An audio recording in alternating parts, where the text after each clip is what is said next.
इस चैनल के वीडियोस देखने वालों में से 5 लोगों का सद्गुरु द्वारा चुनाव किया गया है, जो कि ब्रह्म स्वरूप होते हैं और सत्पुरुष के सानिध्य में आते ही उन 5 लोगों की काया पलट होने वाली है। और वो 5 लोग कौन होंगे, उन्हें स्वप्न में सारी जानकारी मिल जाएंगी। तो वो 5 साधक कौन होंगे जो इस चैनल के वीडियोस देखते होंगे और उन्हें सद्गुरु का सानिध्य प्राप्त होने वाला है, इस विषय पर भी मैं आगे चर्चा करूंगा। लेकिन आने वाली 24 तारीख को उन 5 साधकों को इस स्थान पर आना है। हालांकि उस दिन मैं इस स्थान पर नहीं आऊंगा क्योंकि सत्पुरुष द्वारा मुझे परमिशन नहीं दी गई है, लेकिन आप में से 5 लोगों को सत्पुरुष इसी स्थान पर आने वाली 24 तारीख को 45 सेकंड के लिए दर्शन देने वाले हैं। और उन 45 सेकंड में वो आपको एक ऐसा ब्रह्मांडीय मंत्र देंगे जिस मंत्र को सुनने भर मात्र से ही उन 5 साधकों की काया पलट हो जाएगी। आंतरिक स्तर पर उनमें बहुत सारा बदलाव हो जाएगा, क्योंकि सत्पुरुष द्वारा दिए जाने वाला वो मंत्र एक ब्रह्मांडीय मंत्र होगा और उस मंत्र के बारे में आपने आज तक ना तो सुना होगा और ना ही उसको जपा होगा। वो एक बिल्कुल नया मंत्र होगा जो कि सिर्फ 5 साधकों को ही सुनने को मिलेगा। हालांकि सत्पुरुष का आह्वान मेरे द्वारा किया गया था, लेकिन उस दिन मुझे यहाँ पर आने की परमिशन नहीं है। और जिन 5 साधकों का चुनाव सदगुरु द्वारा किया गया है, आने वाले 24 तारीख को ऑटोमेटिक उनकी यात्रा का योग बन जाएगा और वो सभी 5 साधक यहाँ पर होंगे। उन खास 45 सेकंड में आपको सत्पुरुष द्वारा एक ब्रह्मांडीय मंत्र भी मिलेगा जिसका कि आपको जप करना होगा। वैसे आज तक आपने जितने भी मंत्र सुने हैं या फिर जपे हैं, वो सभी माया के अधीन हैं या फिर कर्म के अधीन हैं। लेकिन सत्पुरुष, सद्गुरु या फिर ब्रह्म पुरुष के जो मंत्र होते हैं वो माया या फिर कर्म या फिर प्रारब्ध के अधीन बिल्कुल भी नहीं होते हैं। अब आपको थोड़ा ध्यान से सुनना है। जिन 5 लोगों का सत्पुरुष द्वारा चुनाव किया गया है, जिन्हें की आने वाली 24 तारीख को इसी स्थान पर सत्पुरुष द्वारा ब्रह्मांडीय मंत्र दिया जाना है और सत्पुरुष सिर्फ 45 सेकंड के लिए ही इस स्थान पर प्रकट होने वाले हैं। लेकिन वीडियो देखने वालों में से जिन 5 लोगों का सत्पुरुष द्वारा चुनाव किया गया है, उन 5 लोगों में से एक इंसान बहुत ज्यादा लोभी है, लेकिन बाकी के जो 4 साधक हैं उन्हें उस 5वें लोभी इंसान के बारे में कुछ नहीं पता है। वैसे 5 के 5 साधकों को एक दूसरे के बारे में कुछ नहीं पता है कि किसका अंतकरण किस लेवल का है, लेकिन सत्पुरुष या फिर ब्रह्म पुरुष सब जानते हैं। तो उन्होंने जानबूझकर सिर्फ 5 लोगों को चुना है और 5 में से एक लोभी साधक को भी चुना है, क्योंकि सत्पुरुष बहुत उच्च स्तर के होते हैं, माया भी उनके अधीन नहीं होती है और वो एस्ट्रल फॉर्म में सर्वाइव करना भी जानते हैं। तो 5 जिन साधकों का सत्पुरुष द्वारा चुनाव किया गया है, जिन्हें की आने वाली 24 तारीख पर इस स्थान पर आना है जहाँ पर कि इस वक्त मैं आपको दिखाई पड़ रहा हूँ। हालांकि उस दिन मैं यहाँ पर नहीं हूँगा क्योंकि मुझे परमिशन नहीं है। तो जैसे ही आप में से 5 साधक आने वाली 24 तारीख को इस स्थान पर पहुंचेंगे, उसके बाद सद्गुरु प्रकट होंगे। सद्गुरु के दर्शन भर मात्र से ही आप में काफी कुछ बदल जाएगा, क्योंकि सद्गुरु, सत्पुरुष या फिर ब्रह्म पुरुष बहुत ही उच्च स्तर के होते हैं और सत्पुरुष उन 5 के 5 साधकों के बारे में सब कुछ जानते हैं। लेकिन जैसे ही सत्पुरुष प्रकट होंगे और आपको एक मंत्र बताएंगे, तो जो एक लोभी प्रवृत्ति का साधक भी यहाँ पर आया होगा, सत्पुरुष उससे बोलेंगे कि तुम्हारी जितनी भी संपत्ति है वो सब तुम्हें मुझे दान करनी है, या फिर तुम्हारे पास आज तक का इकट्ठा किया गया जितना भी रुपया है वो सब भी तुम्हें यहाँ पर समर्पित करना है। और ये सब घटित होने के दौरान बाकी के 4 साधक भी यहीं पर मौजूद होंगे। तो जैसे ही सत्पुरुष उस लोभी साधक से कहेंगे कि तुम्हें अपनी संपत्ति मुझे दान करनी है, तो उसकी अपने आप से ही लड़ाई शुरू हो जाएगी, क्योंकि वो एक साधक तो है लेकिन वो लोभी है, लालची है। तो उसके अंदर बात चलने लगेगी कि ये कैसा सत्पुरुष है, ये तो मुझसे पैसे के लिए बोल रहा है। और ये सब वार्तालाप वो 4 साधक भी सुन रहे होंगे,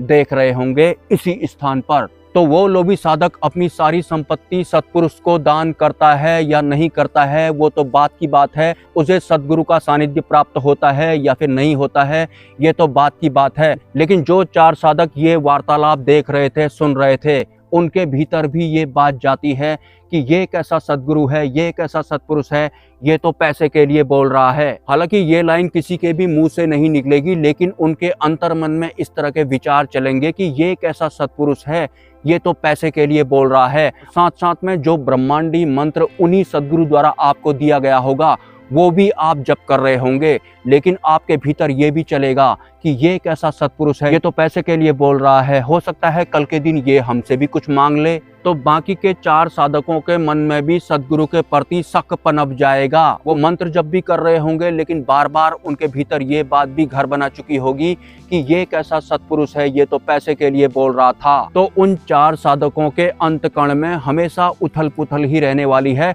हालांकि वो सत्पुरुष द्वारा दिए गए ब्रह्मांडीय मंत्र का निरंतर जप भी करते रहेंगे, लेकिन पूर्ण रूप से वो सत्पुरुष पर विश्वास भी नहीं कर पाएंगे। तो आप में से एक लोभी साधक की वजह से आने वाले 4 साधक भी शक करने लग गए सत्पुरुष के ऊपर, जिन्होंने कि 45 सेकंड के लिए इसी स्थान पर आपको प्रकट होकर दर्शन दिए थे और दोबारा शायद ही वो आपको दर्शन देने वाले हैं। लेकिन अपनी इस 45 सेकंड की यात्रा में आपने क्या ग्रहण किया? आपने ग्रहण किया कि सत्पुरुष तो हैं, विश्वास तो है हमें इनके ऊपर, उच्च स्तर के तो ये हैं, क्योंकि काफी कुछ मेरे अंदर बदलाव भी हुआ है और सत्पुरुष द्वारा दिया गया जो ये ब्रह्मांडीय मंत्र है ये भी बहुत ज्यादा पावरफुल है। तो विश्वास भी आपको सत्पुरुष पे होगा, लेकिन शक की नजर से भी हमेशा आप सत्पुरुष को देखने वाले हैं और इन सब के चलते ही आप शक के साथ या फिर संकोच के साथ हमेशा उस ब्रह्मांडीय मंत्र का जप करने वाले हैं। लेकिन आपके चित्त में या फिर मन में एक शक भी बैठ गया, एक भ्रम भी बैठ गया कि इन्हीं सत्पुरुष द्वारा एक साधक से संपत्ति भी मांग ली गई थी। क्या पता कल के दिन ये दक्षिणा के तौर पर हमसे भी संपत्ति मांग लें। लेकिन ये सत्पुरुष तो हैं, 45 सेकंड के लिए हमारे सामने प्रकट भी हुए थे। इनका जो मंत्र है वो भी बहुत ज्यादा हटके है, लेकिन सत्पुरुष होते हुए, ब्रह्म पुरुष होते हुए या फिर सदगुरु होते हुए भी इन्होंने पैसे क्यों मांगे? बस यही सब आपके अंतकरण ने इस यात्रा के दौरान ग्रहण किया है। तो जो सतगुरु होते हैं, सत्पुरुष होते हैं या जो ब्रह्म पुरुष होते हैं, उनके ऊपर आपको कभी भी शक नहीं करना है। अगर आप उनके ऊपर शक करते हैं तो फिर सतगुरु के सानिध्य में आने के बाद, उनके द्वारा ब्रह्मांडीय मंत्र ग्रहण करने के बाद भी आपकी यात्रा डगमगाई ही जैसी रहेगी, क्योंकि सतगुरु, सत्पुरुष या फिर ब्रह्म पुरुष भगवान स्वरूप होते हैं। वो जो भी करते हैं उनमें कल्याण ही छुपा हुआ होता है। सत्पुरुष ने आप 5 साधकों में से एक लोभी प्रवृत्ति के साधक को लोभ मुक्त कराने हेतु उससे कहा था कि तुम्हें अपनी सारी संपत्ति का त्याग करना होगा या फिर सारी की सारी संपत्ति तुम्हें मुझे देनी होगी। लेकिन ये सब सुनते हुए या फिर देखते हुए आप 4 साधकों के मन के अंदर क्या बात गई कि ये कैसे सदगुरु हैं, सत्पुरुष हैं या फिर ब्रह्म पुरुष हैं, क्योंकि प्रकट तो हो रहे हैं लेकिन ये पैसे भी मांग रहे हैं। कहीं कल के दिन उन्होंने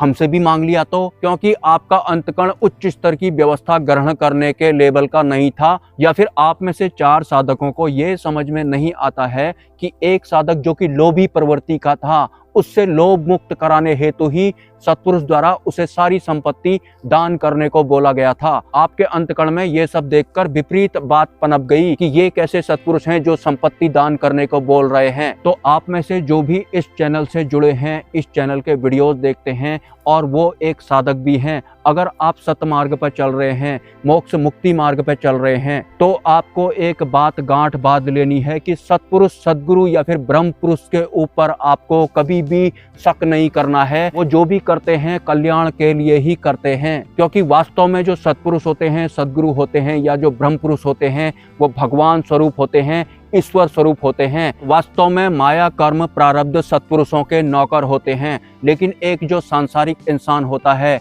माया कर्म और प्रारब्ध द्वारा ही इनको चलाया जा रहा होता है। लेकिन जो इंसान साधक सतमार्ग पर चलता है, तो यही माया प्रारब्ध प्रकृति जो कि एक आम इंसान को अपने अंडर में लेकर के उसका जीवन चला रही होती है, ये सब भी उस साधक के नौकर बन जाते हैं, क्योंकि सतमार्ग पर चलने वाले भक्त का जीवन ईश्वर द्वारा चलाया जा रहा होता है। उसे जो भी अनुभव होते हैं या फिर जो भी उसे आध्यात्मिक यात्रा के दौरान मिलता है, वो ईश्वर द्वारा मिलता है। लेकिन एक साधक जो सतमार्ग पर नहीं चलता है, उसे जो भी प्राप्त होता है माया द्वारा प्राप्त होता है, प्रकृति द्वारा प्राप्त होता है, या फिर प्रारब्ध के आवरण के अंडर में उसका आध्यात्मिक जीवन भी चलता है। लेकिन ये कर्म, माया, प्रारब्ध या फिर प्रकृति सदगुरु, सत्पुरुष या फिर ब्रह्म पुरुष के नौकर होते हैं, क्योंकि वास्तव में ये सब भगवान के या फिर ईश्वर के भी नौकर होते हैं। तो ये सत्पुरुष, सदगुरु या फिर ब्रह्म पुरुष के भी नौकर होते हैं, उनके अधीन होते हैं, उनका सपोर्ट करते हैं या फिर उनका मार्गदर्शन भी करते हैं अगर जरूरत पड़ी तो। लेकिन सत्पुरुष का जीवन माया, प्रकृति, प्रारब्ध या फिर कर्म के अधीन